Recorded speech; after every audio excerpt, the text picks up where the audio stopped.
Let's build a better world. We are building a better world. Thank you. Ladies and gentlemen, Elaine Silver. Why not Elaine Silver live and in person here at Perpetual Life. Thank you. Thank you. And I just wanted to make an announcement that she does have a booth out here, and she'll be here through the evening if you'd like to support her and her abilities and her arts and all of the wonderful things that she is. Thank you, Elaine. I've known Elaine for a few decades, and I'm so glad that you're able to come here in person to be able to start our event. And welcome to the Church of Perpetual Life. For those of you who do not know me, my name is Neil Vandery, and I am the officiator here. And it's my pleasure to be here with you in person, as well as all of you online in Zoom. In Zoom, not Facebook, but Zoom. And we are also in YouTube. So we're both live streaming in Zoom as well as in YouTube all over the world. Don't know how many people are there today, but I know that we have thousands of people that follow our recordings after the event tonight. You can watch the recording of what is going on here tonight, and you have the pleasure of finding that simply at our website, perpetual.life. If this is your first time joining us here at Perpetual Life, I'd like to invite you to join our email. We like to keep you posted on all the happenings on age reversal, on health, and all the developments and technological achievements that are happening as we live it here on this planet. If you'd like to get that information, all you need to do is make sure you receive the email. Is there anyone here not receiving the email for the Church of Perpetual Life? Just put your hand up, and everybody's getting it. Great. That means I'll see you all in November for our next event too, right? Hot dog, that's going to be a Thanksgiving theme. The Pope has entered the building. If you are not on the email list, what you need to do is simply go to our website, send me an email through the website, and those of you online, if you're not on the list, be sure to get there so that we can get you those details. Tonight we have some excellent presentations for you. And is Devin or... Okay, I'm going to need some help with you there. Janice, go ahead and get them. We're going to need Devin. Here we go. All right, here we go. Ladies and gentlemen, how many are here for the very first time here in this building? Put your hands up. Be proud because we have a gift for you. If you'll keep your hand up, Devin has a gift for you, and Janice is going to get the other gift. So there's a couple of things that are going on here. What they're bringing you is a special Halloween necklace, that you can wear that will get you first. That'll get you first up into the line for the buffet. After the event tonight, we're going to have a 5-star buffet in honor of our speakers. And if you're wearing one of these necklaces that Devin has, then you're going to go first. Also behind is Janice, and Janice has some special books that we got from Alcor, and they are a gift to you for this being your very first time. We'd love to give you one of our Prophets books. Unfortunately, we don't have any of those left to give out, but we've got these to go. We're going to do the welcome, right? Yeah, well, you're going to hand out. Oh, this is one. Okay, this is my second song. All right. Special request by Neil. It's called Holy Now.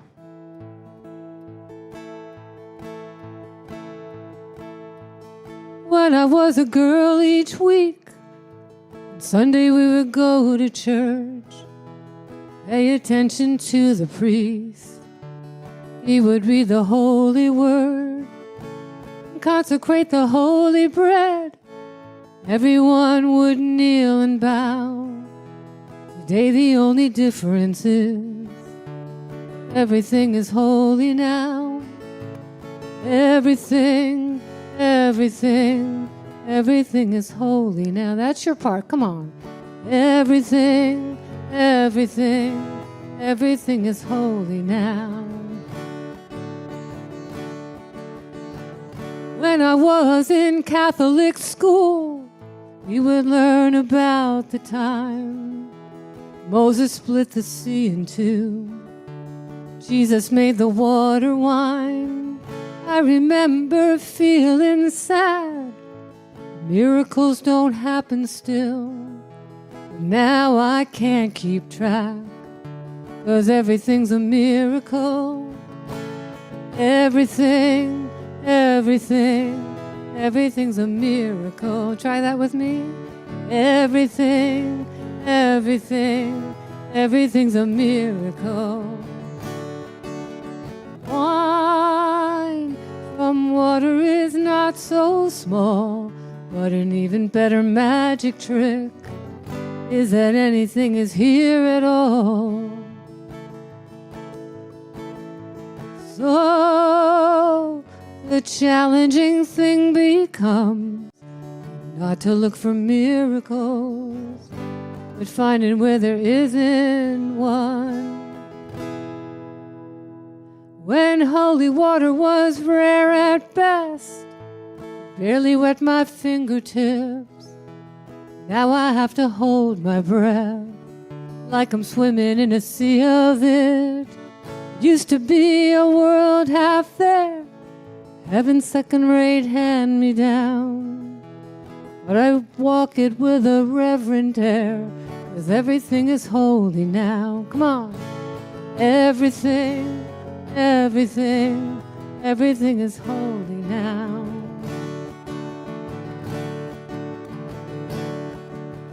Read a questioning child's face, say it's not a testament. That'd be very, very hard to say. See another new morning come, say it's not a sacrament. I tell you that it can't be done. This morning outside I stood, saw a little red-winged bird shining like a burning bush, singing like a scripture verse, made me wanna bow my head. I remember when church let out, how things have changed since then. Everything is holy now, come on. Everything is holy now. It used to be a world half there, heaven's second-rate hand-me-down. But I walk it with a reverent air, 'cause everything is holy now. Let me hear you. Everything is holy now. Miracle? Everything's a miracle. Holy? Everything's a holy now. And so it is.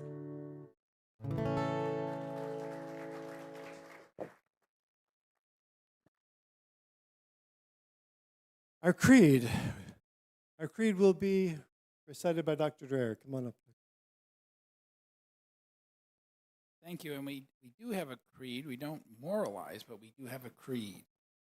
Our creed, we believe that all life is sacred and that we have been given one life to make unlimited.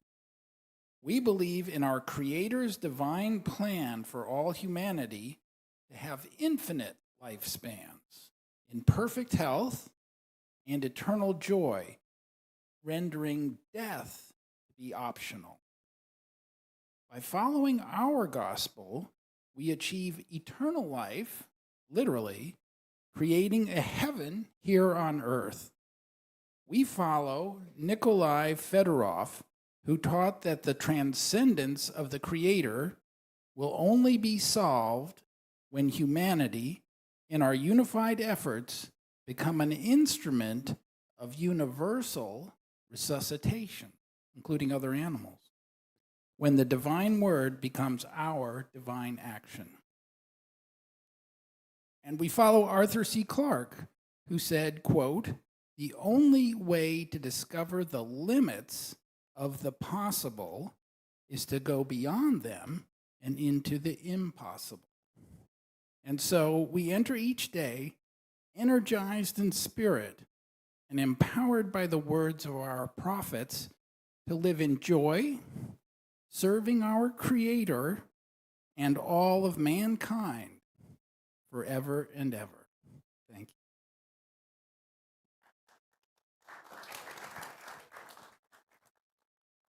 You may have noticed that we have some flowers on the altar. We've begun a it's not a flower thing we're doing. My father was born on Halloween.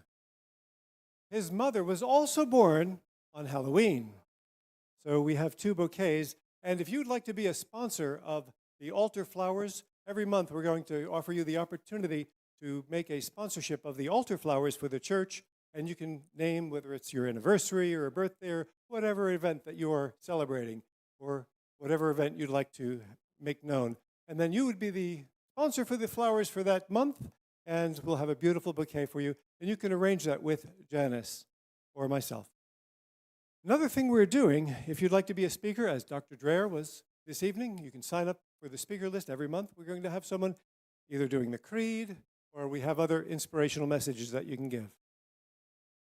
Tonight we have some wonderful presentations, and I'd like to bring up, our speaker this evening, and the man who's going to start the event is someone who's well known throughout the area. He's spoken at the church before, not this particular location, but as many of you know, we've moved from Hollywood up here to Pompano Beach, and we're so glad to be closer to Dr. Maharaj's Institute, the Maharaj Institute. Come on up. Yes. Come on up. Thank you. Hello.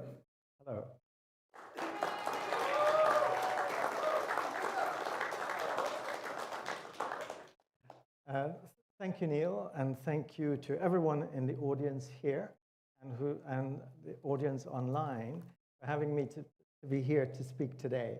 I'm not the only one going to speak. We're going to have 3 other speakers, but we're all going to talk about the common goal that we all have, which is that everyone here is interested in healthy life, right? Healthy health span. And that's essentially what our common goal is. I'm not sure, I think we all have eternal life, but that's my own belief. But while we're here on earth, we want to be as healthy as possible. So my goal today and our goal today is to create amongst you and everyone the awareness of a particular study, clinical trial that we are doing at the Maharaj Institute in Boynton Beach. And this particular study, the unique aspect of this study, and the title is GCSF, Stem Cell Mobilized Young Donor Plasma to improve the immune system and to overcome the frailty that is associated with aging. It's an ambitious project. We have to do it as a clinical trial because we cannot assume that because you give someone young plasma, it's going to work. So that's the reason why we're doing it as a formal study. The other speakers who are going to speak would be Dr. Kurt Whittemore. We have Dr. Dan Flynn, and we have Dr. Dan Mangru. Dan Mangru. Okay.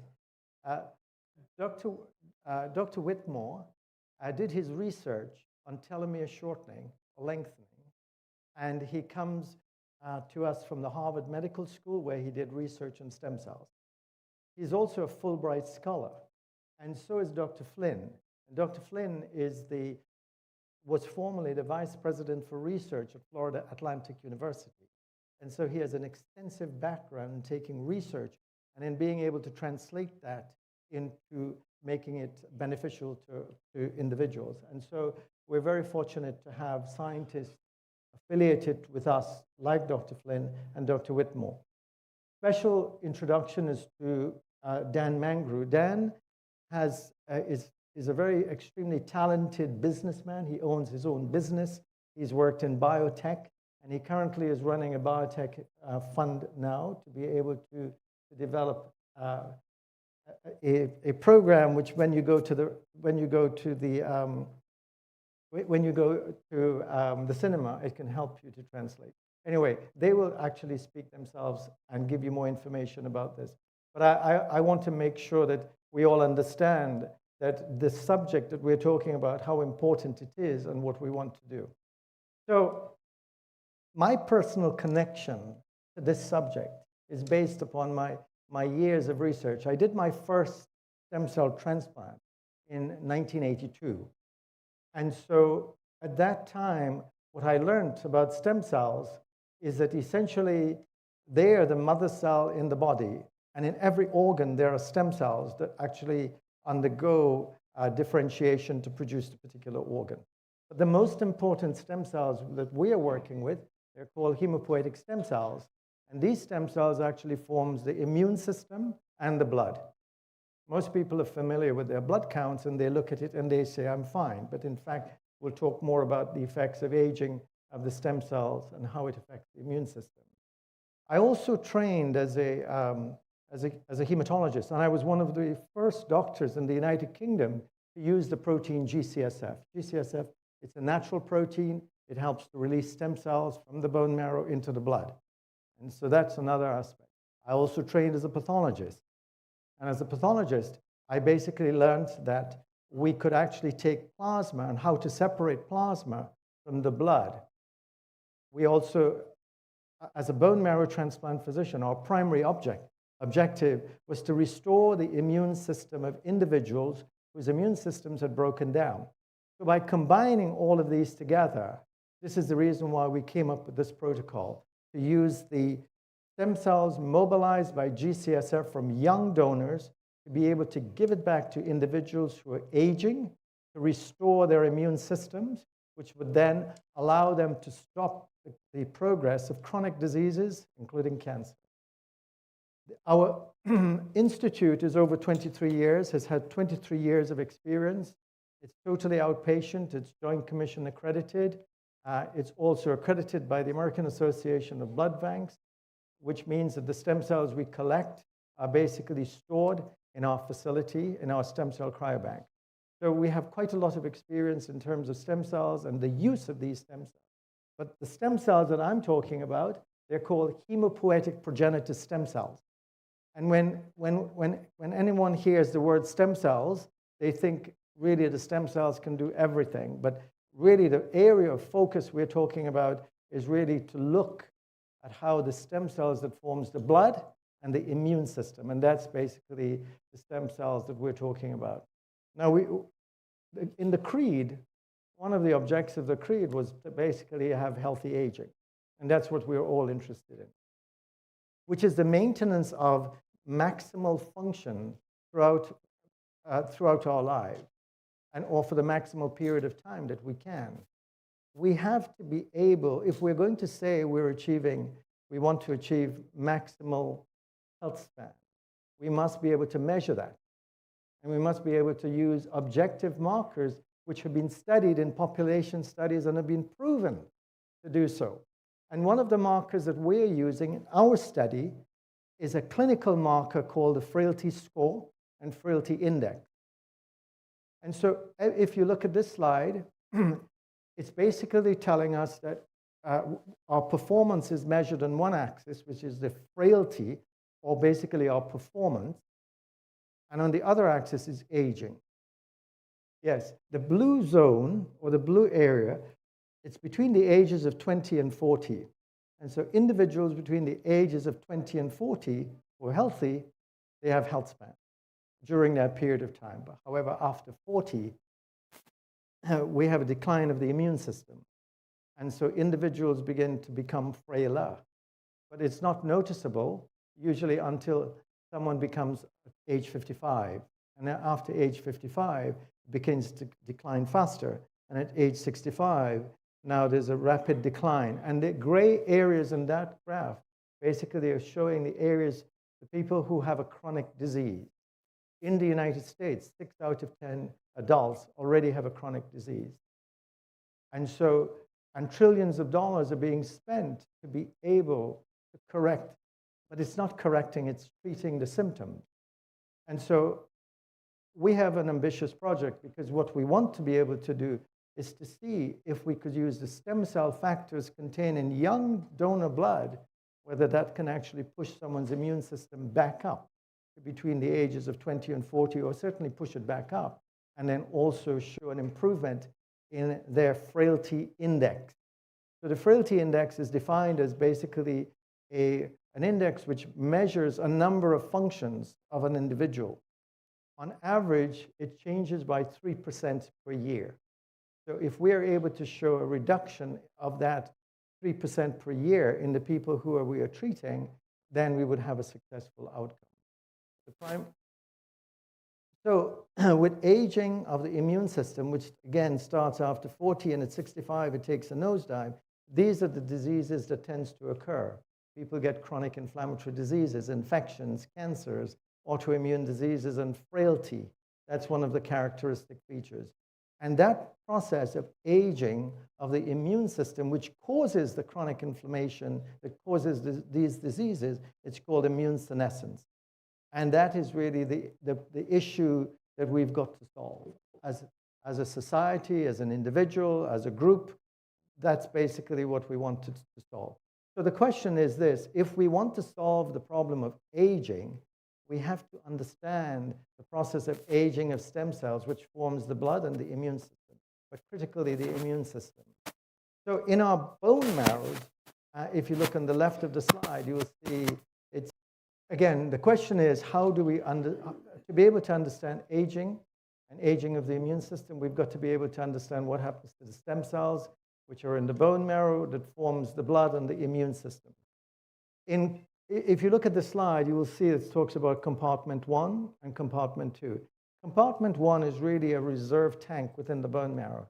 When we're born, we have about 20,000 to 200,000 stem cells that are deposited there. And from these stem cells, every year, one cell will move over into the differentiating compartment and form the blood and the immune system. And the cells of the blood are red cells, white cells, and platelets, and the cells of the immune system are B cells, T cells, and natural killer cells.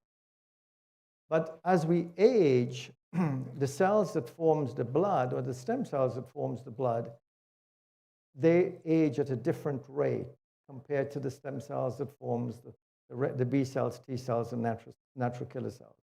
And that's basically the aging process that occurs within the bone marrow that causes dysfunction of the immune system, and it causes us to have, at age 40, our immune systems begin to decline. Now, it's possible to measure that, and the measurement of that is done with a blood test called the immune risk profile. The aging of the stem cells that occurs is basically, which is senescence. There are multiple mechanisms by which that occurs. And if we're going to solve the problem of aging, we've got to identify where the defects and what are the problems that occur within each cell. And these are called the hallmarks of aging. There is genomic instability, where the DNA of the stem cells become damaged. There's also telomere attrition.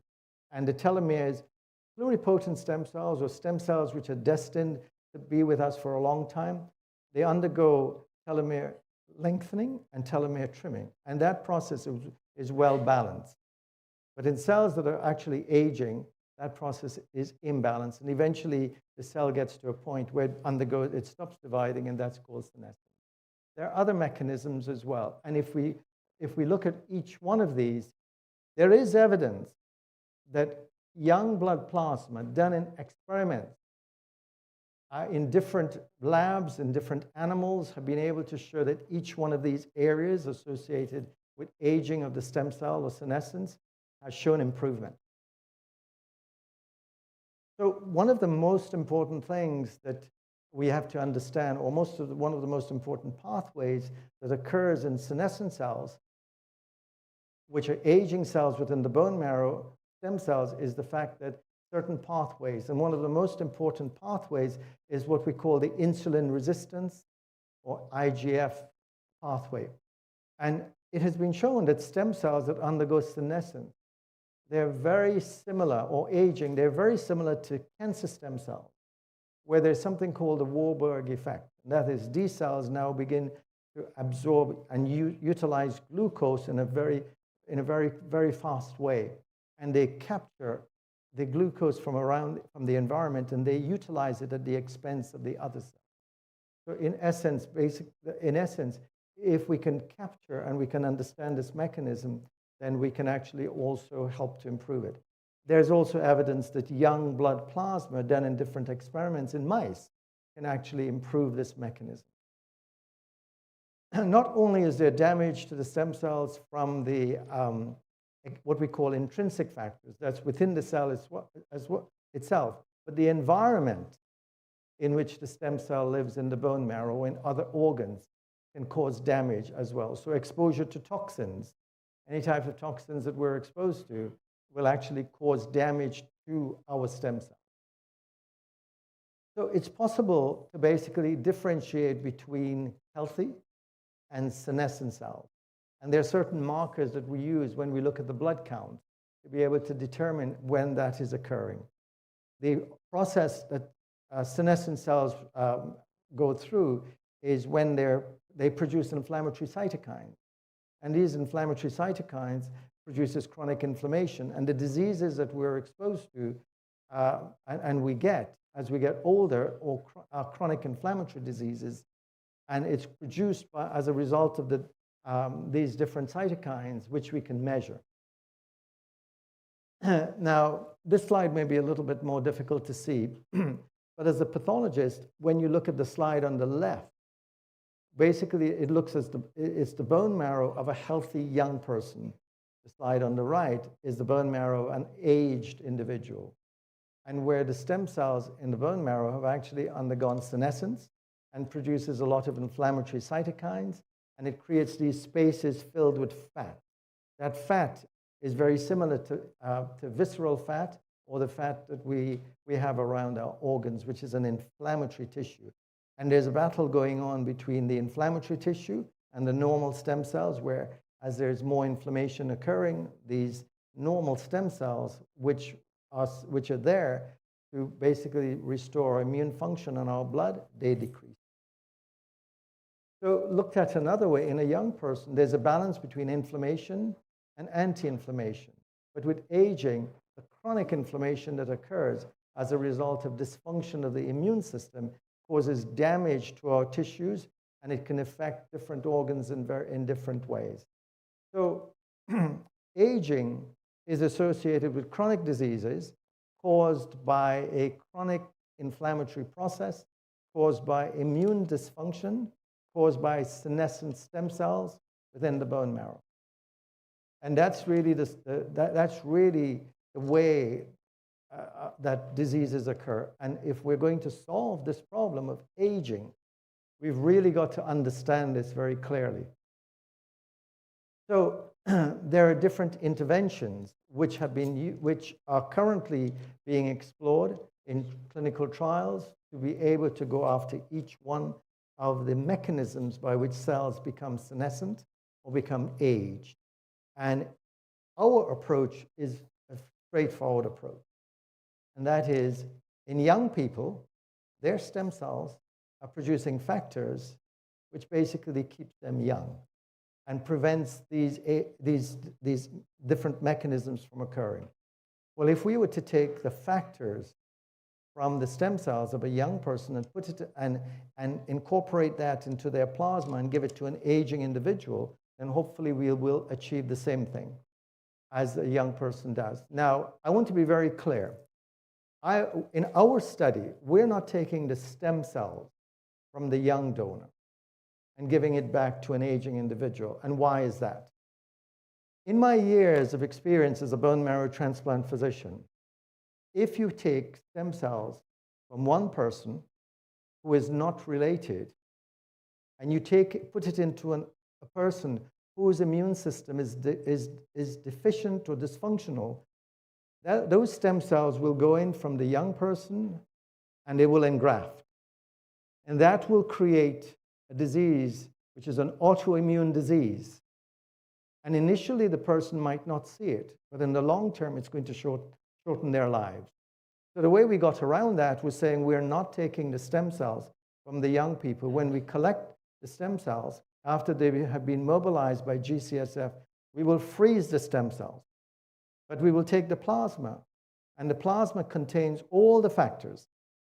It contains cytokines, it contains growth factors, it contains extracellular vesicles. It also contains mitochondria that came from the young stem cells. Those are frozen, but the plasma is now enriched. So there are many studies which are basically using young blood plasma. There are many studies using stem cells. But what we're saying is that we want to avoid the toxicities associated with taking somebody else's stem cells, particularly a young person, and putting it into an aged person and running the risk of graft-versus-host disease. Because our primary objective in this study is really safety. We want to make sure that we do not cause any harm. We want to get good results, but we want to be very careful about how we do it. Now, I will stop, and I'm going to ask Dr. Whittemore to come up and just talk a little bit more about the science and the studies that have been done.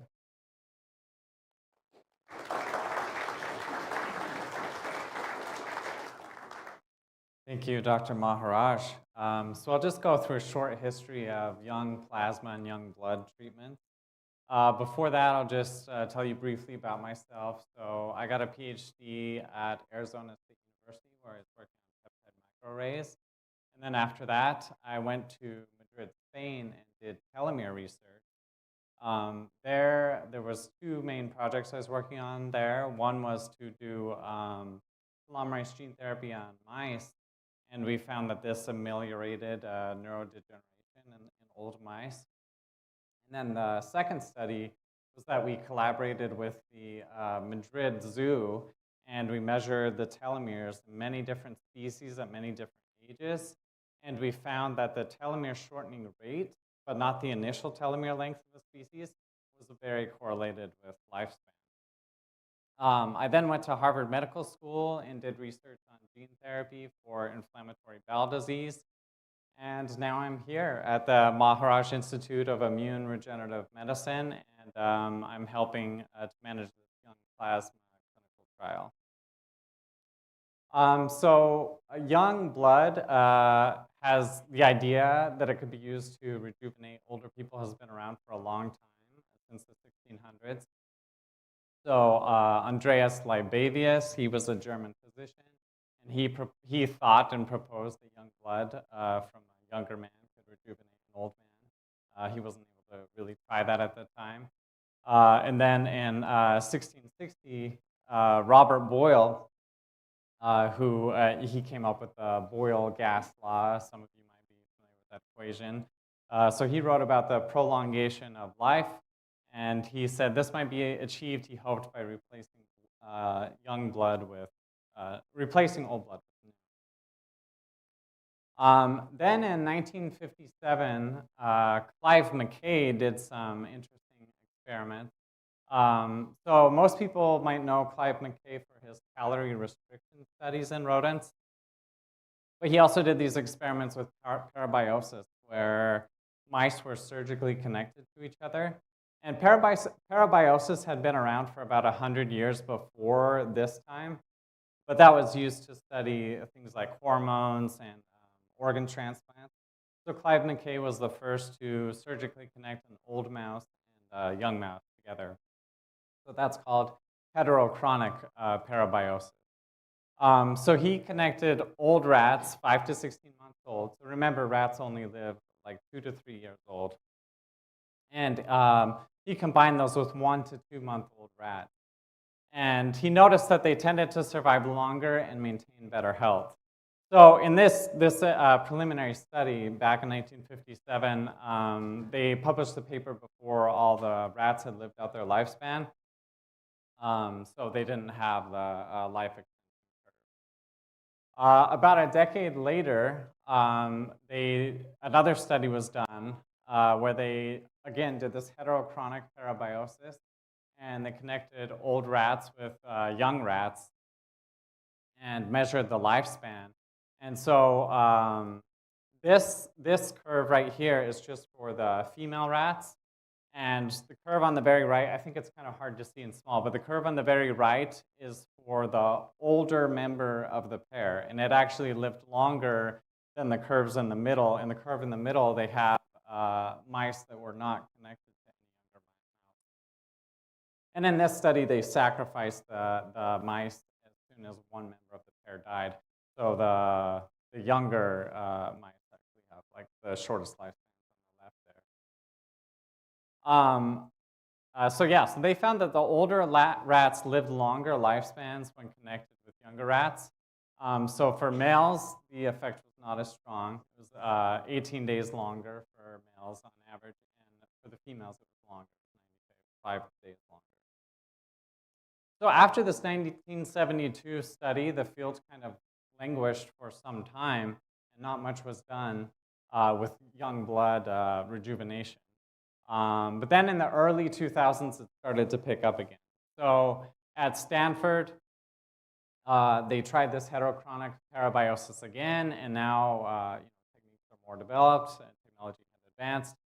And here they connected 19 to 26-month-old mice with young 2 to 3-month-old mice for 5 weeks, and then they separated them. And that they found that there was enhanced muscle and liver regeneration. So in this graph, this is a graph showing Ki67 positive hepatocytes. So Ki67, that's a marker for proliferation. And the hepatocytes are the liver cells. And so on the right two bars, those are from the aged mice. And the very right bar is heterochronic aged mice. So it's an old mouse connected with a young mouse. And there you see there's much more Ki67 positive hepatocytes. So this younger blood, that even though those cells were very old, they were somehow rejuvenated by being exposed to the young blood from the young mouse they were connected to. Then in 2014, another study was done in heterochronic parabiosis. And here they measured the proliferative potential of muscle stem cells. And once again, so on the right-hand side, you see the age groups. So there's the aged isochronic in black there. So that's just an aged mouse connected to an aged mouse. And on the very right, the gray bar, they have an old mouse connected to a young mouse.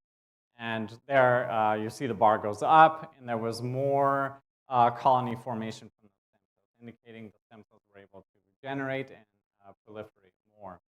And in that particular study, they identified GDF11 as a very important protein responsible for this effect. Also, that same year, in 2014, a different group, instead of doing heterochronic parabiosis where they surgically attached 2 different mice, they instead just injected plasma from young mice into older mice, and they observed very good effect. So they had 18-month-old mice and injected them with plasma from young 3-month-old mice. They did that 8 times over 24 days.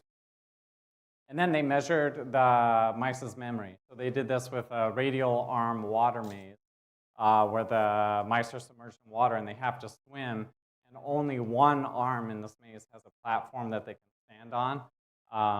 So they're kind of trained in this maze for a while, and then later they test to see if the mice can remember how to go to the arm, which has the platform that they can stand on. So the graph here is measuring the number of errors the mice make, the number of wrong arms they go into before going into the correct arm.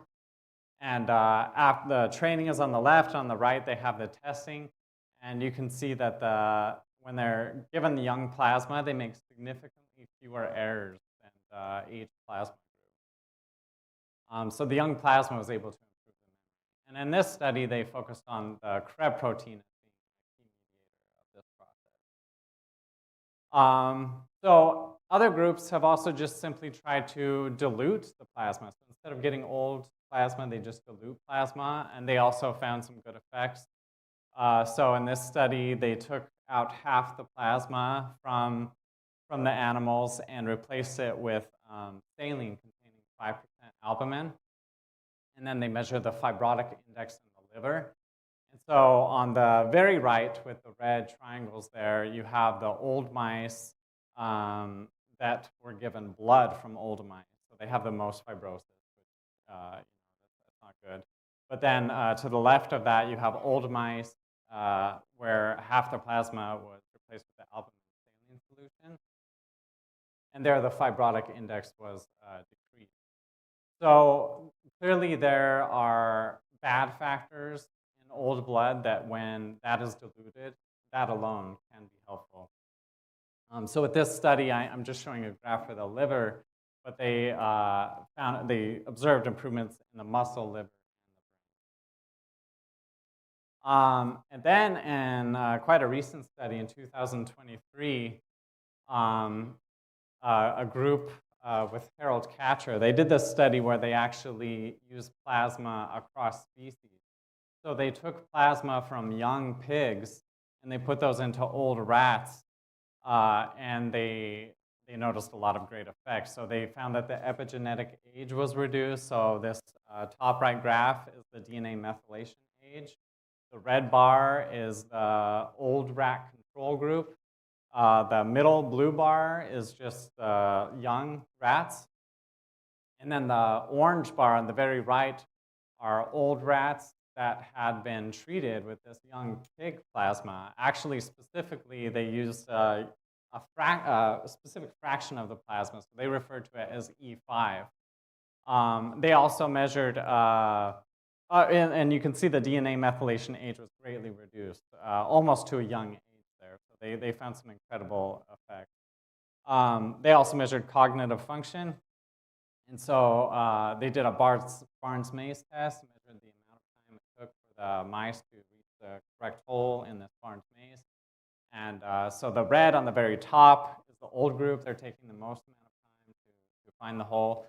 And then the orange group is the old rats that were treated with young pig plasma, and they almost reached the blue group, the young group there. So it significantly improved their memory. So it's quite surprising and interesting that this effect could even work across species like this.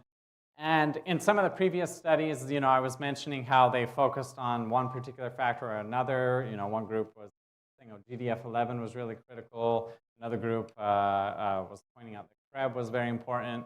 But in this study, they looked at what is in this E5, and it has many exosomes. And these exosomes and extracellular vesicles inside of them, they have all kinds of different factors, including RNA. And one thing that's interesting is it's not just microRNAs, but actually in this E5 fraction, they found lots of long non-coding RNA.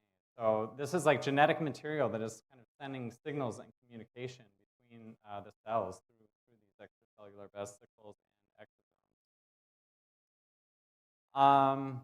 So yeah, and there's plenty of other studies showing how stem cells are very important for tissue repair, and that also stem cells have these paracrine signals where they're secreting all kinds of things, growth factors, cytokines, and they're regulating other cells by sending these signals. Here's another study where the cells are having paracrine effects from stem cell derived microvesicles and exosomes. And here's another study where they were looking at hypothalamic stem cells. And this was controlling aging speed partly through exosomal microRNA. So these other studies are supporting what Harold Katcher was claiming with the exosomal fraction with those, so from the young pig to the rat. And also very recently in 2023 and 2024, here's two different studies looking at lifespan from these kind of like young blood and young plasma treatments. So here on the left, there's a lifespan curve, and here they actually did the parabiosis where they surgically connected the mice, and the mice were attached for 3 months and then detached. And 20-month-old mice were connected to 3-month-old mice. And you can see the control line in red, the young the mice that were attached to the young mice in purple, and there was a 6-week extension in median lifespan there. And then on right, instead of doing the parabiosis, they just simply did young plasma injections into rats, and they saw a significant lifespan extension there. So they started these injections when the mice were already old, 25.6 months old, and this was repeated every other week until death. And the mice lived 2.2 months longer on average. Remember, rats only live about 2 to 3 years, so that's a significant amount of lifespan. And here's a photo from that plasma injection study. So on the left, you have the treated rat, which was much healthier. And so these type of studies have not just been done in rodents, but there's also quite a few studies in humans. And I won't go through all of these, but basically some preliminary clinical trials. I don't think anybody has already gone through all 3 phases of the clinical trials and had these types of therapies FDA approved, but they have done like phase 1 and phase 2 clinical trials using young plasma to try to treat things like Alzheimer's. I think that one was done by Stanford, and they've tried to treat Parkinson's. And so far, the safety profiles look good, and the results look encouraging. So now they need to expand the trials, make them larger, to determine the full efficacy in a larger study. So the trial finds blood plasma infusions for Alzheimer's safe and promising. And that was from Stanford University there. Also, people have done other types of stem cell treatments too. So allogeneic mesenchymal stem cells ameliorate aging frailty. And this study here was actually done right here in Miami as well. And so it just kind of shows the rejuvenative effect of stem cells. But I mean, we have to remember this can be risky. These types of young plasma and young blood treatments, they have to be done in a proper way.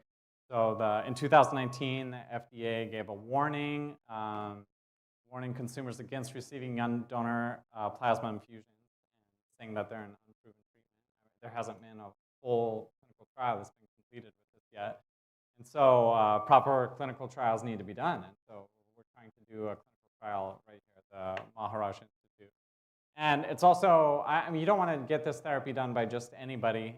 You have to make sure that the blood type compatibility between you and the donor is appropriate so that you don't have severe immune reactions and complications.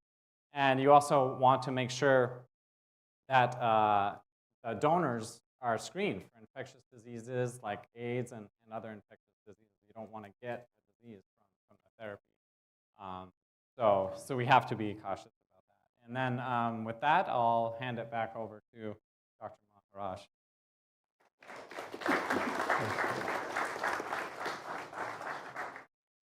Thank you for a nice presentation explaining the scientific basis of it.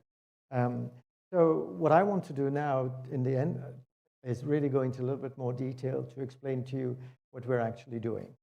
And so the title, again, our study, which is unique, which is different to the study which was done in Stanford. And the other clinical trials is basically we're utilizing a protein called GCSF to release the stem cells from the bone marrow of the young donors. And in these donors, we collect their stem cells, we freeze it, but we take their plasma. And their plasma contains the cytokines, the growth factors, and the exosomes, and the extracellular vesicles that Kurt talked about have been done in some of the animal experiments. So the other aspect of what we're doing is when we are born, we have, if we look at our blood, what we find is if we look just at the proteins in our blood when we are born, we have about 7,000 proteins, which are all helping us to stay young and helping our cells to grow and to stay young. But as we get older, then the numbers of these growth factors and different proteins, it decreases. And in some of the studies that have been done, it's been shown that when you look at the blood, there's a difference of about 476 proteins which have been altered in the older person compared to the young person. And so as these 476 plus proteins appear coming from senescent cells, it's causing the other cells within our body to decrease their function. And so what we want to do is to be able to find a way to be able to get rid of the senescent cells.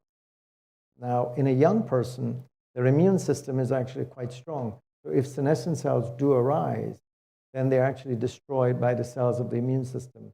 Some of these cells are called natural killer cells. There are also T cells and B cells. And so our goal is really to be able to change the environment of the individual and improve their immune function. So it's the immune system that's actually destroying the senescent cells, and it then allows the normal stem cells of the individual to grow through. So our study, it's a phase 1, phase 2 clinical study evaluating the safety and efficacy of fresh frozen plasma from young healthy donors ages 18 to 35 who've received GCSF, or granulocyte colony stimulating factor, to ameliorate frailty and enhance the immune risk profile in older individuals. This is a phase 1, phase 2 study. So safety is the primary objective. The efficacy is that we're looking to measure the frailty index, and we're looking to measure the immune function of the individuals to see an improvement in that. We don't know if it's going to work, but it's there as an efficacy outcome. All the studies that have been done so far would indicate that it could. But if you were to ask me today, anyone in the audience was to say, has it worked? We don't know. We need to complete the study, and we need to complete the 30 subjects in this phase 1, phase 2 study. Then we will analyze the data. Then we'll be able to answer that question. But until then, it is still a clinical trial. Our study is under an FDA IND. When you're doing a new type of treatment like this, you have to ensure, first of all, it's safe. Then you go for an improvement in the outcome. And that's why it's a phase 1, phase 2. It is approved by the IRB, and our presentation and the slides that we're giving have been approved by the IRB, and because we're recruiting. This is a recruitment lecture. We are looking to identify, to create the awareness. We want people to become interested. We want them to have a desire, and then we want them to act upon it and call us. And then we will evaluate to determine if they're eligible to be in the study. So eligibility for the study, we're looking for individuals between the ages of 55 and 95. They must have evidence of a clinical frailty score. That is, they must have, which measures physical or cognitive function, their ability to think, mobility, quality of life. Or if their immune system is abnormal, then that, and satisfies certain particular parameters, which would include immune senescence, then they're eligible for the study. We talked about measuring frailty as an outcome marker, and we're measuring a frailty index. When you go into, when someone is given a drug for, let's say, hypertension, that drug determines that it has been determined by using with many studies to show that it works. Well, if we are going to be able to say our treatment works, we have to use a validated index. And the frailty index that we're using has been validated because it measures nutritional status, energy, physical activity, mobility, grip strength, cognition, mood, and mental health. And that's the reason why we have been, when our study was approved, we were asked to put together an index which has been validated to show that if there is an improvement in this index, then we would be able to say that there is efficacy. But the primary objective of this particular study is safety. So we are also looking at 100 different markers within our study to be able to see if we can see other things, including the frailty index that's improving. We're looking at the aging clock or epigenetic markers of DNA methylation. We're looking at telomere length. We're looking at inflammatory and anti-inflammatory proteins. cytokines, growth factors, and hormones. We're looking at immune senescence markers, validated markers of aging of the immune system. We're looking at that. We're looking at the numbers of stem cells that are coming from the individual, the young donors, and the factors that are present in them. And then we're looking at biochemical markers of mitochondrial function and aging. So it's a very ambitious project. First of all, in our study, we're looking for donors. That's young donors. We're also looking for financial donors as well. But Dan, who represents the foundation, will talk about that. So the donor process is if we have someone between the ages of 18 and 35, if they're interested, then we will evaluate them. They will undergo a screening process. And then if they satisfy the screening process to ensure that the plasma we're getting from these young donors have been screened appropriately according to the protocol requirements, then we will select them. Because again, we want to ensure the safety of the individual who is receiving it. The donor receives the protein, a natural protein, GCSF, for a number of days, and then they undergo an apheresis procedure where we collect the plasma, and then they are followed up for a period of time. This gives a schema of actually what happens. You have the healthy donors between the ages of 18 and 35. We're very happy to be able to help because they want to help the aging population. They undergo the apheresis procedure. The plasma is separated. This looks like the yellow product that you see in the bag. And then that's infused into the aging subject. And the aging subjects have got to be between the ages of 55 and 95. As I said to you before, this study is in a phase 1, phase 2. I just put here the processes that normally occur when you're going through, because we are developing this as a drug. It's called a young blood plasma, but it requires to go through an investigational new drug application process. And that's essentially the process that we're following. And this just gives the timeline, phase 1, phase 2, phase 3.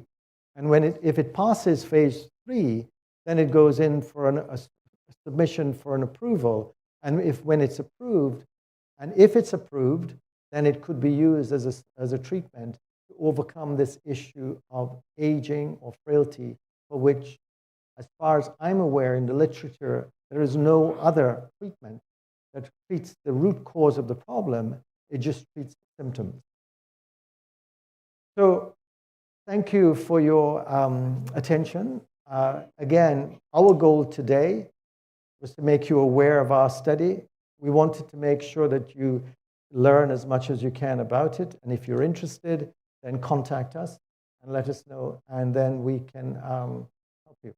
Could you just hold the questions? Because I'd like to now invite Dan Mangru to come up and say a few words, and then after that, we'll have Dr. Flynn as well. Thank you. Well, thank you so much for having me here. And thank you to Dr. Maharaj for inviting me. Although when you invited me, you didn't tell me it was going to be a costume party. I might have dressed a little differently. Should have known. But, and then also, contrary to how I was introduced, I'm the only one that's not a doctor that's speaking today. You know, didn't even play one on TV, you know. So, you know, but I will say, though, didn't even play one on TV, but I'm here because all throughout my life, I've had a natural curiosity. I've always been interested in how the world works, how things kind of fit together, and I've always kind of wondered about what's out there and what's in the great unknown. When I was 14 years old, I was recruited by NASA for their Young Engineers program for the NASA Nurture. At 16, I enrolled in university, and I've always, you know, wanted to just learn and learn. And so that eventually, as Dr. Maharaj said, led me to a career in media, where I was the host and executive producer of a national television show on primetime cable news. And then during that time, actually one of the viewers of my show had actually wrote to me, and they said, hey, there's this doctor, he's doing amazing work down in South Florida, and you have to meet him. And, you know, so I said, sure, why not? You know, and so that doctor was Dr. Maharaj. And when I went to his facility in Boynton Beach, it changed my life. Because I saw what Dr. Maharaj was doing, and he explained to me what his central thesis was, which if you listen to Dr. Maharaj earlier today, you'll be able to hear that the central thesis that he has is that the immune system is at the very heart of our health and of disease. And if we can control the immune system, if we can keep the immune system healthy, we can be healthy. If we can keep the immune system strong, we can keep disease at bay. And it is that central and fundamental thesis that has guided Dr. Maharaj throughout all of his work and all of his scientific and academic research that he's currently undergoing today. And when I met Dr. Maharaj, he invited me to join his foundation. And so I've been a 12-year board member of Dr. Maharaj's Stem Cell Cancer and Regenerative Medicine Foundation. And I've been very proud of the work that he's been doing with the clinical trials, and very proud of the work he's been doing both in research as well as clinically, treating patients. And I've had the distinct pleasure of meeting hundreds of Dr. Maharaj's patients. Hundreds, I kid you not. And I've seen them all. I've seen, I've seen the couple who comes to us where the wife is, has serious immune dysfunction, also has neurological disorders. And, when she comes and they focus on the immune system and Dr. Maharaj is able to treat the immune system, we see significant improvement. We see all of a sudden now that a husband can look at his wife and she can smile back at him instead of having that empty look sometimes when you get that far down the line in disease, that all of a sudden now you can feel like you have your life partner back. I've seen also the families who've brought their loved ones here, both on the proactive side and banking and storing their stem cells, as well as with dealing other life-threatening diseases, such as cancer. But I've also seen the other side. For all the success stories that are out there, and for all the good work that Dr. Maharaj has done, I've also seen the people who come to Dr. Maharaj as the last method of resort, where it's not years to live or even months to live, but days. And those folks who have tried all the other doctors, tried all the other therapies, and where time is too late, what we hear is that I wish I would have done this. I wish I would have done that. And when we live here, we don't want to live by wishing we had done something else in life. We want to make sure that we live life, we live it to the fullest, and we have no regrets. And that we optimize every single life and every single minute and every single cell that we have in our bodies. So why am I here? I'm here on behalf of the foundation, which as any foundation obviously does. We want to be able to raise the funds needed to help fund the clinical studies. And as they say in the world of foundations, we want people to give and then give till it hurts. And then after that, you give some more. But there's an interesting thing that happens. Is that after you give and then you give till it hurts and it hurts some, and then you give some more, you start to feel good. And why is that? It's because we're all here because we want to have value greater than ourselves. We want to be a part of a mission and a cause that is greater than who we are as individuals. And that through our own efforts, through our own talents, and through our own time, we can achieve these goals of which we set out to do. So with Dr. Maharaj's work, there's several ways that you can contribute both your time, your talent, and your treasure in order to help advance the cause of aging. So first off is going to be if you are a young, healthy donor. It's between the ages of 18 to 35. As Dr. Maharaj had mentioned, what we're looking for is you actually can help contribute, your plasma, as he described before, and what that can be. It could be somebody in this room. It could be the child of somebody in this room, a family member of somebody in this room, If you know somebody who is young and healthy, who you think can be, beneficial to the study, that's something that we're looking for. Then there are also the study participants.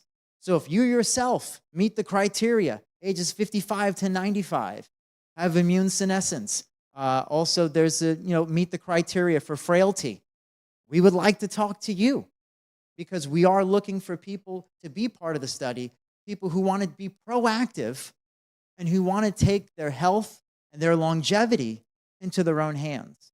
And that's why we're recruiting those health-minded, longevity-minded individuals to be part of the study. And then, as Dr. Maharaj has said before, these are clinical trials. And so in a clinical trial, you actually cannot charge somebody to be part of a clinical trial. So everybody who enrolls in the clinical trial enrolls and receives the health care or the trial medication and the treatment free of charge. So every single participant in this study will receive the treatment free of charge. It's an amazing opportunity. And so with that, what we have to do is the treatments are essentially paid for by donors. And so it's through the kindness and the generosity of people like yourselves in this room that we're able to do the research that can help change lives. And not just the lives of a few, handfuls of people that are in the study, but ultimately the lives of billions around the world. Every single one of us at some point will come to meet aging. And as we've learned in research, aging is not an inevitability. Aging is a disease. And if aging is a disease can be treated. And that is where Dr. Maharaj is. He's on the precipice of being able to treat the disease of frailty, and that's why he has this study that he's created. So what we ask everybody to do, there's a QR code that's here. We invite everybody to put your cameras up, scan the QR code to get more information on the study and all the work that Dr. Maharaj is doing. If you don't have your cell phone with you, you can go to regenerativefoundation.com. I'll say it again, regenerativefoundation.com. And the third time, because third time's a charm, regenerativefoundation.com. Now everybody's going to remember there's going to be a quiz at the end of the talk, regenerativefoundation.com. So write it down somewhere. You might even get a prize. But be sure to do that. Scan the QR code. Be able to get more information about the studies, how you can contribute, how you can sign up to be a participant, a donor, or even if you wanted to make a financial contribution to the study as well. And so in closing, what I will tell everyone is that as we sit here in the Church of Perpetual Life, I wish you all a good evening. I wish you all a good life, but also I wish you all good fortune. And fortune to be able to impact the lives of so many around you as you gather together communally and be able to reach an impact far beyond the people who are here, but also far beyond our days. And when we look at the creed, to have perpetual life, it's to be able to live far beyond our years, and that's through our legacy. And as we take this journey of life, I ask you all to join us and to help us create a legacy of life and of health.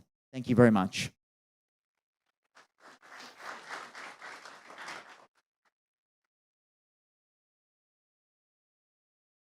And now with that, I will introduce, I was from Florida Atlantic University, is where I went to school, so my fellow FAU, he is Dr. Dan Flynn. He is a doctor, unlike me. Sorry, guys, you're not a doctor. But I want to introduce him here. He's going to say a little bit more words about the research and about also what Dr. Maharaj has been doing. So ladies and gentlemen, Dr. Dan Flynn. Thank you, Dan. Thank you. I really liked in your creed the quote attributed to Arthur C. Clarke: "We don't know what's possible until we explore what's impossible." And throughout my career as a cancer research scientist, I've been consistently surprised at the secrets and the possibilities that bone marrow cells hold. I remember early on in my career, I met this physician from Duke, and he had a patient he was telling me about who had both leukemia and he had severe diabetes. And the diabetes, he had necrosis in his foot, and he was having lots of trouble. But the leukemia was severe. So they did a bone marrow transplant on this guy by getting a donor. A woman donated her bone marrow cells to this individual, this guy. He received it, and over time, he got better. Amazingly, the diabetes necrosis in his foot got better. And they were like, what's going on here? So they saw new blood vessels in the foot. They pulled some of the blood vessels, examined them, and they found those new blood vessels in his foot had the genetic material of the woman. And what that means is that blood vessel cells don't grow from other blood vessel cells. They come from your bone marrow. That was totally surprising at that time. I remember later having lunch with a couple of pathologists, and I was talking about my work with cancer and solid tumors, and they said, well, when we do an autopsy on a table and we open up a patient, regardless of how old they are, we'll always find a small tumor in there, leading them to surmise that we all have cancers. It's our ability of our immune system to clear those cancers. That was a surprise to me as well. And now over the last 10 years, I'm seeing the secrets that stem cells have in helping to be employed to use to treat cancer. This is going to be the subject of a Nobel Prize one day. I'm certain of that. But the latest surprise to me was the work of Dr. Maharaj. Because we all know as we get older, our immune system drops, we're more susceptible to flu and other diseases. And we also know that we get a little more frail and achy. But who knew that those two conditions might be linked? And so what his studies show is that he can take a young patient, inject them with this very safe growth factor, and then isolate from the serum and the blood factors that they give it to an older patient, and the older patient's immune system can be boosted. That's great, but the frailty goes down. The mobility is being addressed.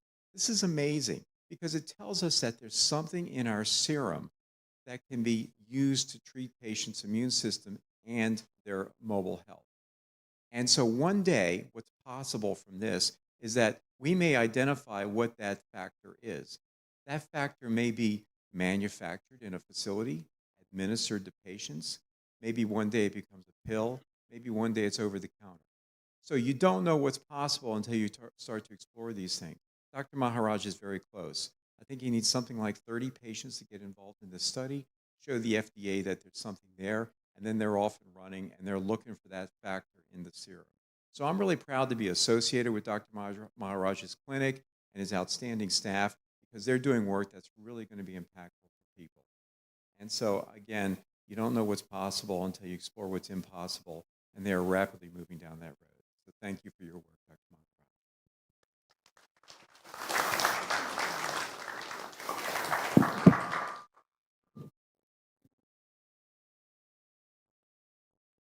I think Neil has given us the ability to answer a few questions, and I think, Tony, you had a question that you wanted to ask. I think you're right. You're right in that the sense that this is a major problem that has to be solved. But right. Oh, no, you're absolutely correct. There are many people who have been working on this problem since 1600, okay? But they haven't solved it yet. And if we keep up the approach, well, that other people are doing it and we don't do any, then we're not going to listen to your creed, which is you don't know what's possible until you explore the impossible. So the answer to your question is, yes, we're correct. I'm very familiar with all the competitors, if you want to call them, but I don't look upon them as competitors. I look upon them as advocates, because you know what?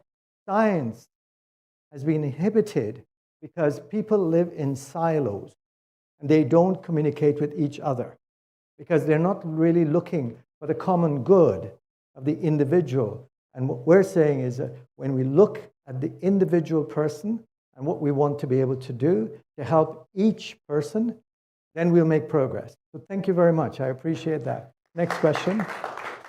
Yes, ma'am. Yes, I think there are certain genetic factors, like if you look at individuals who are in certain areas of the world, their lifestyle, the food that they eat, all of these things happen. But I think that what we're seeing is that we live in a toxic world. And our stem cells that forms the cells, that forms the immune system, are being bombarded by this toxic environment we live in. And so we're aging faster. We know that because what we find is that if you look at studies looking at biobank data, now we're finding that cancer is occurring in a younger age group. Normally, you would associate cancer occurring in individuals over 65. That was what the American Cancer Society would state on its website. But there have been recent data showing that individuals 55 and younger are now coming up with cancer, or younger. And that's because of the damage to their immune system. And it's caused by the senescence of the stem cells which are sitting within the bone marrow, which is now the aging is accelerated. So anything that you can do to minimize your toxic exposure of your body will help to improve aging. So congratulations. One more question.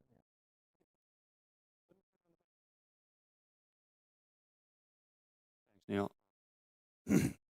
Yeah, I was wondering what your thoughts are on total plasma exchange. There's someone by the name of Brian Johnson, I'm sure you're familiar with, who recently had that done. And as I understand it, it's where they take the plasma and replace it with albumin. And he describes it as being a complete oil change for the human body. Yes, yeah. I think to a certain point, it makes sense to do that because we know with aging, the studies, plasma proteomic studies that have been done, multiple studies in humans have shown that as we age, we have these aging proteins which actually can turn off the genes and damage the cells and cause more senescence. So a plasma exchange is basically you take some plasma out and you put it back in with a replacement fluid.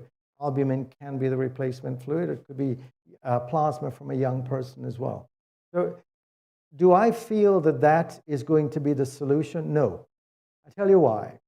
One of my areas of expertise is in blood banking, and as part of that, we would do plasmapheresis. And so there are patients who suffered with a condition called TTP. It's basically thrombocytopenic purpura. It's TTP. And those people get that disease because there's a certain plasma factor which actually causes their platelets to not function well. You can treat them by removing that plasma, by doing plasmapheresis. And in the years of experience, when I've researched this, we've looked at individuals who have had plasmapheresis for years. And one of the discoverers of this procedure for TTP was actually Dr. John Burns, who's a friend and colleague of mine. And I asked him when he looked at his database, was he able to see evidence that these people were getting younger in any parameter? And he said no. I think it's a temporary thing. I think it's a fad. I mean, that's my opinion, but I'm sure that as the individual who spoke earlier will say, oh, there are many other people who are putting billions of dollars into it. That's fine, but I don't believe that it's the long-term solution. For me, the long-term solution is go after the root cause of the problem.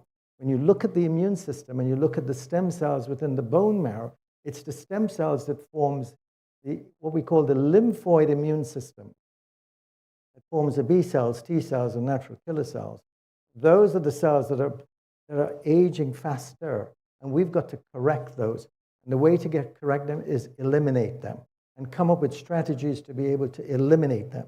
So when you correct the immune system of an aging person, the specific cells, the B cells, the T cells, the natural killer cells, they go after these cells and they allow the normal stem cells to recover. That's the basis on which we're working. So I hope I've answered your question. Thank you. Neil. Yes, very good. Thank you, Dr. Maharaj. Dr. Whittemore. Dr. Dan Flynn and Dan Mengro, thank you very much. And I'd like to let you know that, stick around a while. I know people here have a lot more questions for you. If you can, you're welcome to, certainly. And I know I have a few questions myself. All right. Our next speaker this evening, well, he's the Pope. You know what? He is the founder of the Church of Perpetual Life, as you know. And I'm so glad to welcome our friend, Mr. Bill Faloon, who is really a cornerstone in the age reversal movement around the world. Ladies and gentlemen, Mr. Bill Faloon.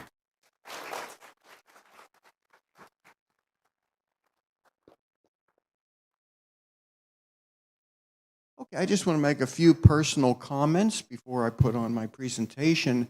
I recognized Dr. Maharaj's research potential way back in the early 2000s. I believe it was year 2010. One of the many charities that I founded, including this church, it's what the charity, we donated over $800,000 to Dr. Maharaj's research. I'd like to think some of that money has been used to help facilitate where he is now, which is way beyond what we might have expected back in 2010.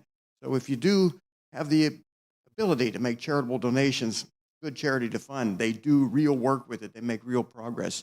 Also, I am not necessarily as healthy as a lot of people think I am. I'm turning 70 very soon. People say you don't look that age. My biological age is 14 years younger. However, we all have weaknesses. My family, unfortunately, has bone marrow deficiencies, genetic issues. Killed my brother at age 23. And when I was around 48, I started developing the same problem, pancytopenia. All of the blood cells stopped being produced at a normal rate in my bone marrow. And I went to a couple doctors who said, well, there's nothing you can do about that. I was able to do some nutritional interventions that helped. Nothing cured it. Dr. Maharaj cured it. I don't have it anymore. I still go in for treatments. I still test my blood I test my blood cells and everything else on a constant basis. But I was stricken with the same problem my brother had, and I'm still alive. And there's no sign of pancytopenia. I just want to bring those little anecdotes up. It's important to understand some of these real-world situations. And as it relates to the research, I could put on a 2 or 3 hour presentation tonight. I'm not going to do that. I'll save some of the slides for coming weeks. But the problem we have today, it's really frightening. Over 7,000 Americans dying every single day, most of them from degenerative aging. And a lot of that degeneration emanates from senile bone marrow. You don't produce enough immune cells or red blood cells, and you become anemic in many, many ways, and you die sooner. And as it relates to what this church can do, well, we need to enlighten every single person we know that there's a church right here in Pompano Beach that espouses the Creator's plan for mankind to develop the technologies that will result in our transforming into an era of abundant immortality. That's what the future holds for us. That's what some of the smartest people in the world are predicting with AI. We're going to get to live to be a real long age as long as we want to. We need to accelerate the pace of aging research, and that's what Dr. Maharaj and many others are doing right now. You've heard me put on these presentations. So one of the first studies came out just a month ago was using metformin on middle-aged monkeys, and it slowed down the aging of their brain. It prevented brain shrinkage. Brain atrophy is the word they use. It elevated cognitive function in these middle-aged, soon-to-be older monkeys, and it had systemic anti-aging properties. And the reason I'm so excited about metformin is, well, we've been talking about it since 1995 as an anti-aging drug, and study after study seems to validate it has those kind of properties. How many here are taking metformin on a somewhat regular basis? Well, you guys are really compliant. I want to congratulate you because I'm amazed at people who are doing a lot of other good interventions to slow aging and they omit metformin. But this study showed that metformin counteracted neuronal aging. Our brain cells, of course, get old, but metformin was able to counteract structural deterioration in our brain cells. And as that related to DNA methylation age, this is a way to look at our DNA and calculate how old are we from a biological standpoint. And in response to metformin, the liver was over 3 years biologically younger. The word is epigenetic age, biologically younger. The lungs, 5 years younger. And the brain, as far as the frontal lobe, over 6 years biologically younger in response to monkeys starting around the age of 40 or 50, supplementing with metformin. That's a prescription drug, by the way. I do not sell it. I recommend people get a script for it, buy it wherever you can, because it may save your life. And you look at protein age, this is a major issue with people as they're growing older, they're doing everything right, and yet they're not producing healthy proteins, declines in protein synthesis. And this protein age, wow, 6 years biologically younger. A lot of people are using berberine. Our medical staff feels there may be some issue with liver toxicity. It's probably not as much of a concern as they or be concerned, but that's just how conservative we are. We suggest metformin over berberine. Even though we could sell berberine and make money off of it, we're concerned about any potential of risk. But it's a good question. I hope people understand that. But metformin has unique properties that go beyond just boosting AMPK activity. It has some beneficial effects on the GI system, the microbiota. There's just a lot of benefits to metformin that we don't fully understand yet. But in this study, it also reduced markers of cellular senescence, those senescent cells that accumulate in our body. It enhanced neuronal regeneration, i.e. growing new brain cells. All of these benefits with one drug, very inexpensive, that most of you in here are already taking, which means you're probably slowing down the rate of brain aging and systemic aging. This is a summary of what this study emphasized. A lot of words up there, but these monkeys were the equivalent of 40 to 50 human years, and I'm grateful I started metformin around 48 years of age. But what I want to emphasize is this data about slowing the aging process with metformin, their last word in there, it's going to pertain to human aging in one way or another. At some point, people are going to be taking metformin as a way of delaying their aging process, just like they take anything that they need to remain alive when it's necessary. But here's the problem. It's the delays that continue to occur with all kinds of effective therapies. England approved metformin for diabetics in 1957. It didn't get approved in the U.S. till 1994. A lot of reasons for that, not just the FDA, the regulatory process, the physicians who were concerned about side effects when there were no side effects. But here we are 67 years later, and most people have no idea that metformin is an anti-aging drug. I'm sure for those of you who take it, you're in a doctor's office and you list metformin as a drug you're taking, and they look at you and they say, oh, you're a diabetic. You say, no, not at all. I'm nowhere close to being a diabetic. I'm trying to prevent diabetes and metabolic syndromes and all kinds of problems that occur in response to insulin-resistant syndrome as we age. So I'm going to go through a bunch of slides right now because the PhD put on some really technical slides for you. I'm going to put on a few of them really quick as to how the media reported on these parabiosis studies where they would hook up the circulatory system of a young mouse or rat into an old mouse or rat, and they would reverse aging in the older rat getting the young plasma. That's an illustration there is how it's done. And this was shown to improve kidney function, neuronal function, muscle strength, all these benefits in response to young plasma. And the media reporting on this data, this particular report talked about extending lifespan like 10 human years. The data presented before wasn't showing that. But nonetheless, 1972, this research published, got a lot of publicity. And it wasn't until about 2012 that they picked up on it again. And I have a real problem with that. 1972, they show something's effective, and it takes 40 years to get something up off the ground at Harvard and Cambridge and Brigham and Young Women's Hospital. We want the science to accelerate way faster than what's been doing in the past because you make these kind of breakthroughs. 2015, they were publishing studies showing this parabiosis really works. It really rejuvenates old animals back down into a much more youthful state. And the more that they experimented with young blood, they kept coming up with findings that young blood rejuvenates older animals, young plasma rejuvenates older animals. What Dr. Maharaj is doing is a very advanced form of using the pro-youth factors in young blood to restore, hopefully, youth to older people. But these kind of benefits where they would inject young human plasma into old mice, improve their brain function, decreased inflammation, new brain cell formation. We all need that, by the way. We lose brain cells with aging. Neurogenesis is something we want. Young plasma does that. And what maybe we all want to do, the old animals acted young in response to getting young human plasma injected into these old mice. So the Washington Post picks up on it. A lot of media picks up on the fact that growing new brain cells is possible with young human plasma. But the science did not move fast enough to save the millions and millions of Americans who needlessly died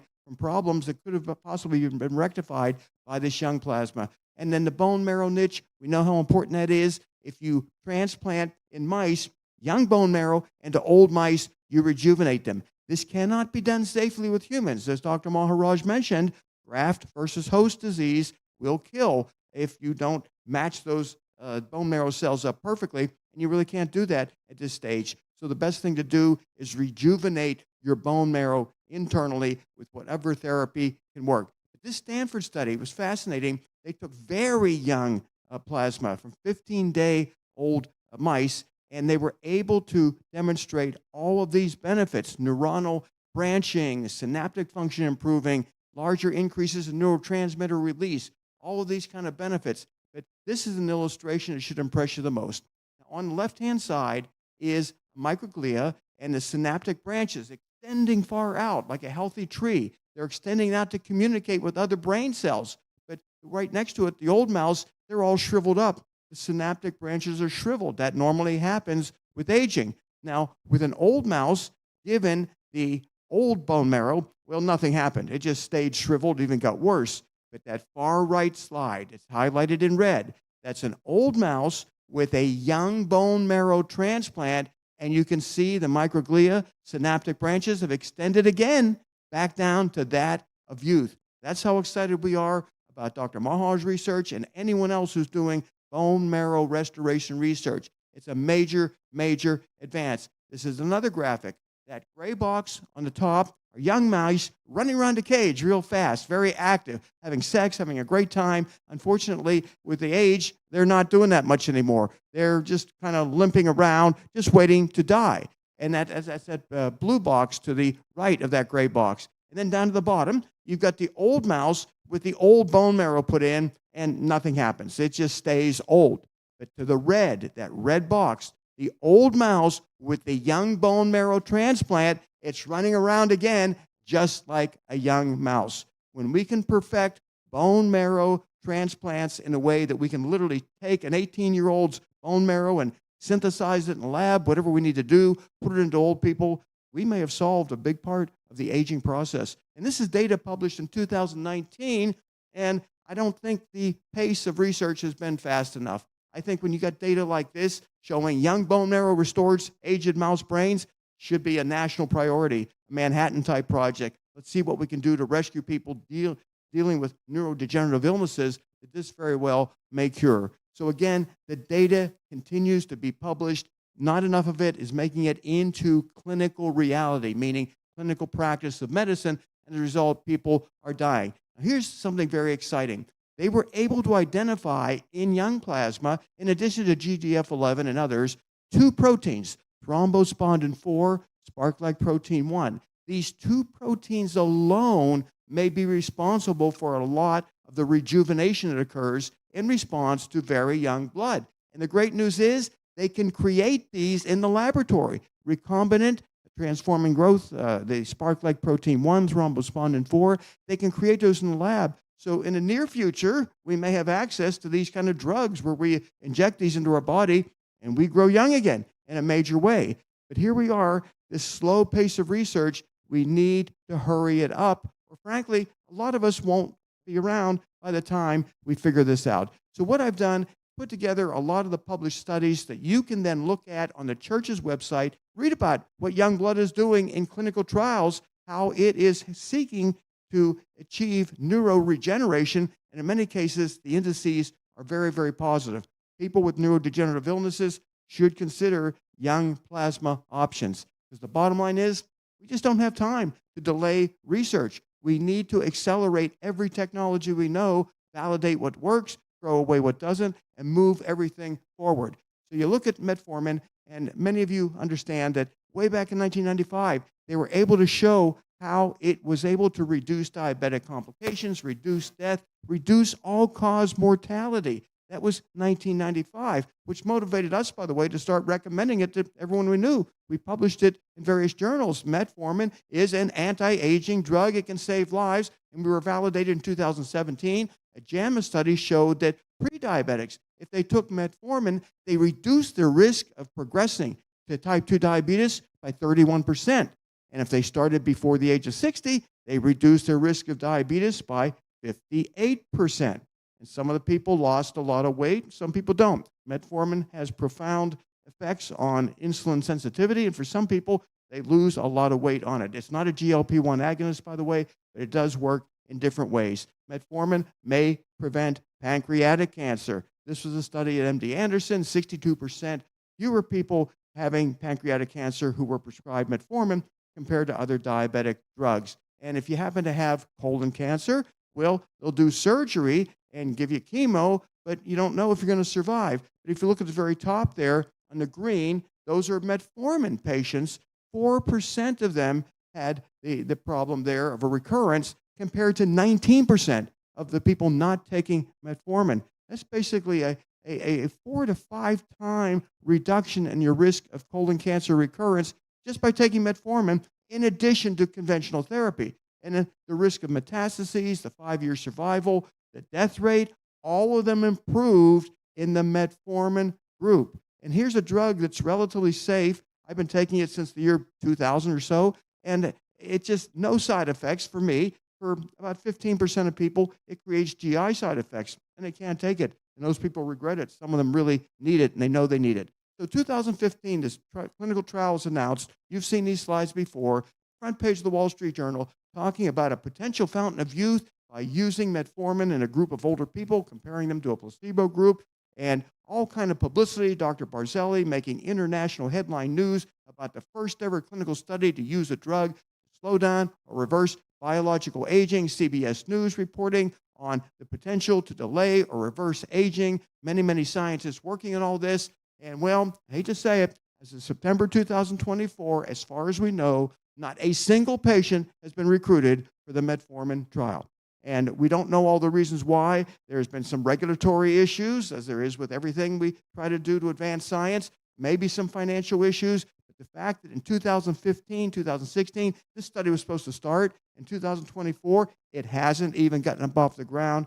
It's frightening, absolutely frightening, because you look at what happens when there's delays as it relates again to metformin. Now, a study published in JAMA, it showed that a diabetic taking metformin, they dramatically reduced the risk of dying from a cardiovascular disease, which of course is the reason why most diabetics die. But if they were taking metformin, they would have reduced that risk. So what we did is a calculation of what would have happened if Americans had access to metformin at the same time the British did in 1957. Well, we figure about 4 million Americans prematurely died of cardiovascular illnesses caused by their type 2 diabetes, but in America, they didn't have access to metformin. And there wasn't the internet the way it is now. You wouldn't even know the drug existed for the most part. Well, lots of deaths that didn't need to happen. And when you see people talking about aggressive new therapies at this church, you never know which one's going to be the next metformin, which one may not turn out to work as well as you hope. So the delay in curing almost everything, it can amount to hundreds of years. Scurvy, I've talked about that. They've shown if you had scurvy or wanted to prevent it, just eat a little citrus and you don't get scurvy. And they did some studies, some of them that were flawed in ways that they used oxidized lime juice. And if it was oxidized, it meant its vitamin C content just wasn't there. And it wasn't until 1932 that they absolutely knew for sure that vitamin C would cure scurvy. And a way to get vitamin C in those days, because it wasn't synthesized, is, well, citrus. If you ate citrus, scurvy was not a problem for you. And this analogizes a lot to what Dr. Maharaj is doing, because he's going to give older people lots and lots of young exosomes, lots of different types of messenger RNAs and beneficial extracellular vesicles that are going to work in the body. We may not know which ones are working, but if it works, in other words, if it enables us to grow younger, what's the difference? In other words, in the 1800s, eat the citrus, don't get scurvy. You may not know why it works, but if it's working, you may very well want to do it. And again, my endless complaints about delays, Alexander Fleming figuring out that by accident that penicillin can cure a lot of bacterial illnesses. And this was at a time when bacterial illnesses were killing more people than any other disease. Well, it wasn't until 1946 that became widely available. And these historical analogies go on and on. They make a discovery, and it takes decades or centuries before the technology becomes available to the masses. We've got to stop that. We've got to accelerate aging research by you coming to this church, telling people you know there is a group of people dedicated to delaying and reversing biological aging, top-flight scientists speaking at this church, talking about what they're doing to fight this problem. It's absolutely remarkable. I'll talk a little bit about fibrosis. It's not well understood by most people, but it's involved in about 45% of the deaths that occur in industrialized countries. and it's a major, major problem. A study came out in July in which they used an interleukin-11 inhibitor to break down this problem. The problem being IL-11 is toxic, and they extended lifespan in the laboratory animals nearly 25%. Now, on the left side is a control mouse, and it looks old, behaves old, and died sooner. On the right is a mouse given an interleukin-11 inhibitor. It did not age the same way. It remained youthful, healthy, and lived 25% longer. This is a major advance, and this therapy may be available to people relatively soon. Now, what does IL-11 inhibition accomplish?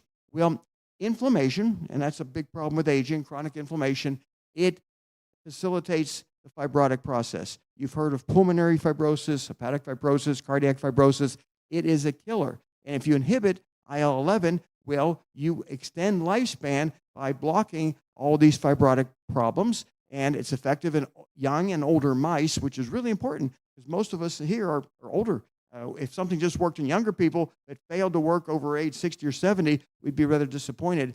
But this IL-11 inhibition, extended lifespan, and most interesting, at the end of the study, 40 to 50% of the IL-11 inhibited mice were still alive. Wow. Only 10% of the controls. We don't even know how much longer they would have lived. We will know when that drug gets studied more.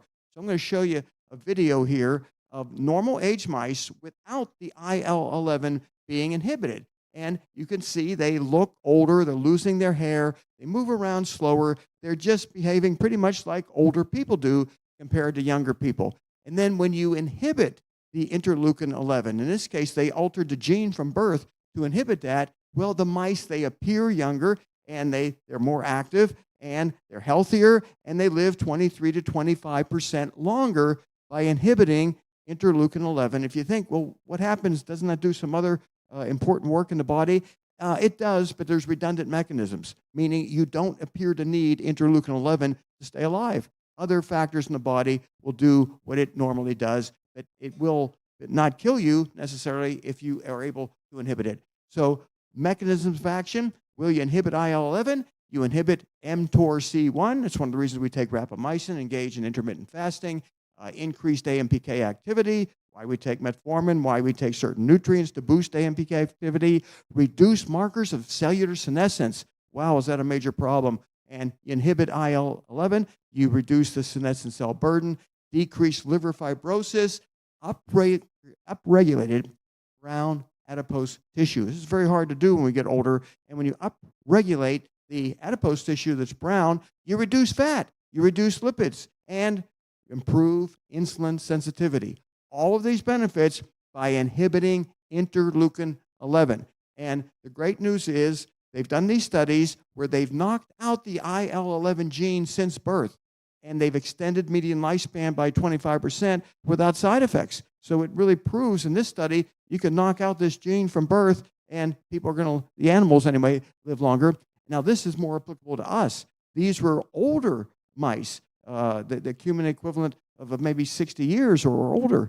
And well, their median lifespan extended 23%, and they used an anti-IL-11 antibody to suppress, to kill it, to just negate the impact of IL-11 in the aging bodies. And again, the degree of maximum lifespan may have been larger. 40 to 50% of the IL-11 knockout mice still alive compared to only 10% of the control group. And here's the great news. Because fibrosis is such a common problem, well, 3 drug companies have anti-IL-11 drugs in the approval process right now. They've gone through phase 1, I believe. I think they're into phase 2. We think they're going to be approved relatively soon because fibrosis is involved in 45% of the deaths in the industrialized world. If we can figure out a way to use an antibody to knock that out, we may get to live a lot longer, look a lot younger, and stay alive a lot younger. These are ways that people can potentially reduce their risk of this happening in their body. Lutein, resveratrol, curcumin, beta blockers all reduce the IL-11, but nothing to the degree that these drugs do. So we got to look forward to these drugs becoming available and utilizing them to completely eradicate IL-11 in our body. And again, to show you these slides, the IL-11 mice on the IL-11 inhibited mice there on the left-hand side, looking younger, behaving younger, and just getting to live a lot longer in much better shape. So when this drug becomes available, we'll certainly be talking about it here. We'll be talking about how can we get our hands on it, because it's going to come out and probably be very expensive, but we'll figure out some way of making that drug available to people who want to use it for life extension purposes. So I'm going to conclude right now. I'm going to play this maybe December or January at our service, but I want everyone to gather and talk about what we've learned tonight and figure out anything we can do to add years, healthy years, to our lifespan. Thank you very much.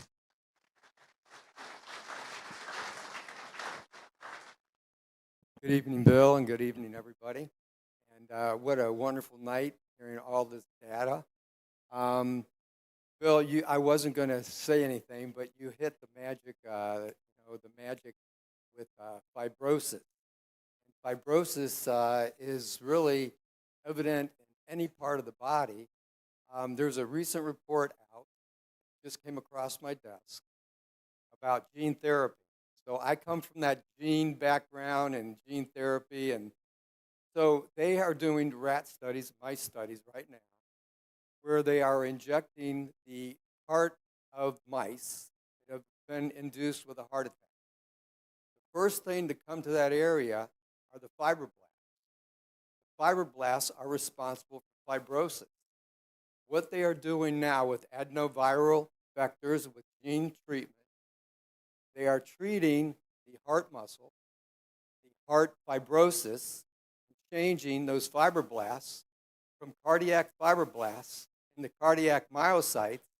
And those mice are actually increasing their cardiac output with this gene therapy. So, simple is that's a wonderful study. Hopefully that comes to further fruition. But that's why it's called trial and error, because until you get trial and miracle, you got trial and error. Thank you, Dr. Thank you, Dr. Presti. Yeah, Dr. Presti, medical doctor, has been practicing 40 years. And kind of doctor gets up in the middle of the night and goes to the hospital. I'll tell you, that's something I would have a hard time doing. But yeah, that data could potentially result in heart failure being eradicated, where you would essentially replace these fibrotic cells that don't function. They're just damaged cells that linger. You replace them with healthy cells. People don't need heart transplants. They don't need to die of heart failure. Yeah, Bill, I was wondering, I've heard a lot of buzz lately in the community about Farxiga. I'm wondering, what do we know about Farxiga? You know, it's a SGLT2 inhibitor, I believe, and it's a drug I've been taking for the last 2 years. What it does is it enables your kidneys to urinate out excess sugar and sodium. And in doing so, you reduce the burden of, insulin resistance that we suffer with normal aging. It's a Farxiga is just one. Jardiance, there's a bunch of different brand names. They all work the same way. They inhibit this SGLT2 in the kidneys, and they enable lots and lots of sugar to be secreted in the urine and get it out of the bloodstream where it's so toxic. So I recommend it. I've been doing it for the last 2 years using either dapagliflozin, empagliflozin, a bunch of generic names. They're very hard to pronounce. But nonetheless, nowadays the brand names are hard to pronounce. But Jardiance is the easiest one, and that's one that I've used quite a bit, and others.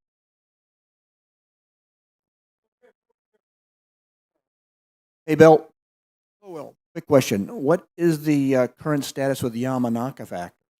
We didn't hear anything about that tonight.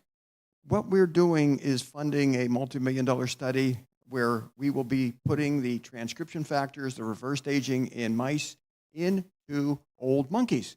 And the status is careful, meticulous design is being done. So when we initiate the study, there won't be any errors. We expect to start in February treating old monkeys at a very advanced laboratory and seeing how young we can make them using transcription factors. What is the bad effects of Farxiga? the side effects of an SGLT2 inhibitor, they often list long lists of them, like hypoglycemia, which almost never occurs, and whatever potential risks they want to put down to mitigate their litigation risk, they put it in there, and it causes a lot of people not to take these drugs, even though they've got beneficial results like reduced risk of heart attack and stroke, all kinds of side benefits to the SGLT2 inhibitor class of drug. And when I read the pros and the cons, I immediately just started taking it. And my glycemic markers right now are healthier than they've ever been in my 70 years of existence. I've had blood tests done constantly since I was 18, 20, and I never had glucose exactly where I wanted it. Last test, everything. The insulin, glucose, A1C, perfect. And that's a lot of interventions, not just the SGLT2 inhibitor. But it helps. Plus metformin, plus trying to eat right, all those other areas that we have to do to stay alive. Okay. Ladies and gentlemen, Mr. Bill Faloon, founder of the Church of Perpetual Life. Thank you, Bill. Well done. Our other speakers this evening were, of course, Dr. Maharaj, Dr. Kurt Whittemore, and Dr. Dan Flynn, and Mr. Dan Mengro. Thank you. Okay. The Dan and Dans were here tonight, and I'm so glad of it. They're going to be around if you would like to speak with them a bit, and we're about to adjourn. Before we do, we have another special thing we're doing tonight, and that is the Volunteer of the Month. The Volunteer of the Month online is Tanya Schultz. Tanya, the social marketing queen of South Florida. Thank you, Tanya, for all you are doing.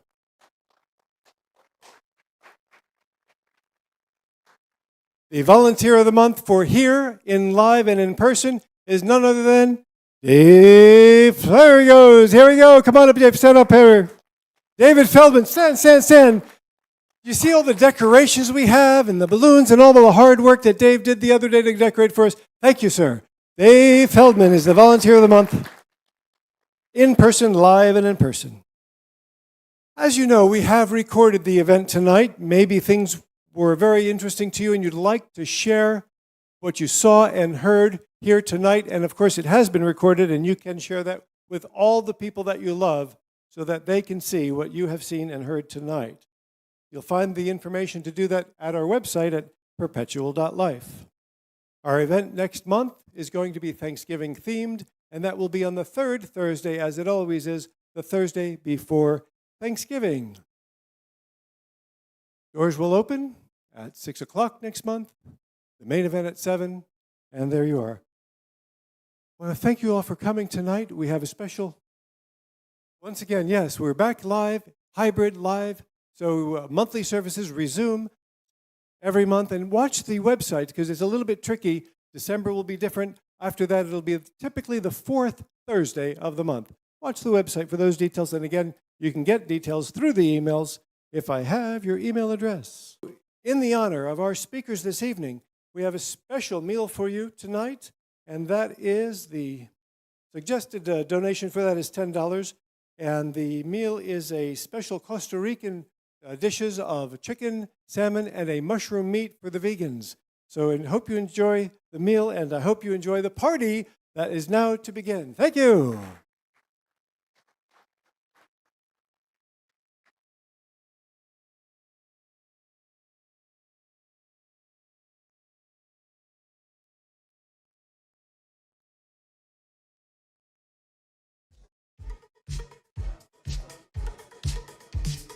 On this night under neon lights, we come alive, the future's in our sights. Science and magic, the beat of the drum, dancing together, our time has come. Young blood flows, hearts ignite, turning back time in the flashing lights. Age reversal in the air, Halloween vibes, we're everywhere. Maharaj and Whittemore on the stage, sharing secrets of a brand new age.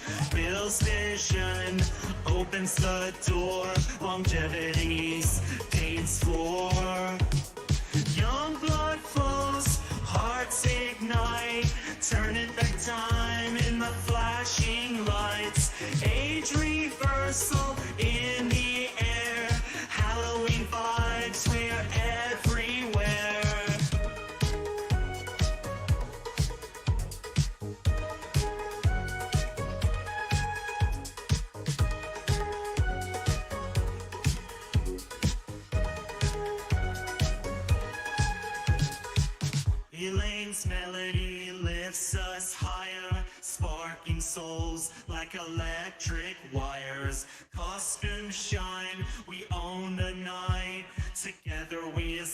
hands take flight.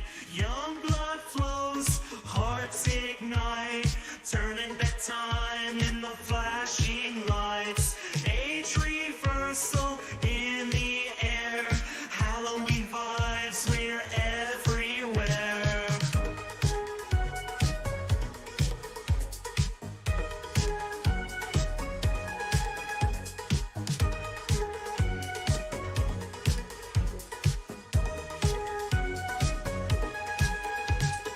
Candles flicker with a mystic glow, revealing paths we yearn to know. Tonight we dream, tomorrow we strive toward a future where time's on our side.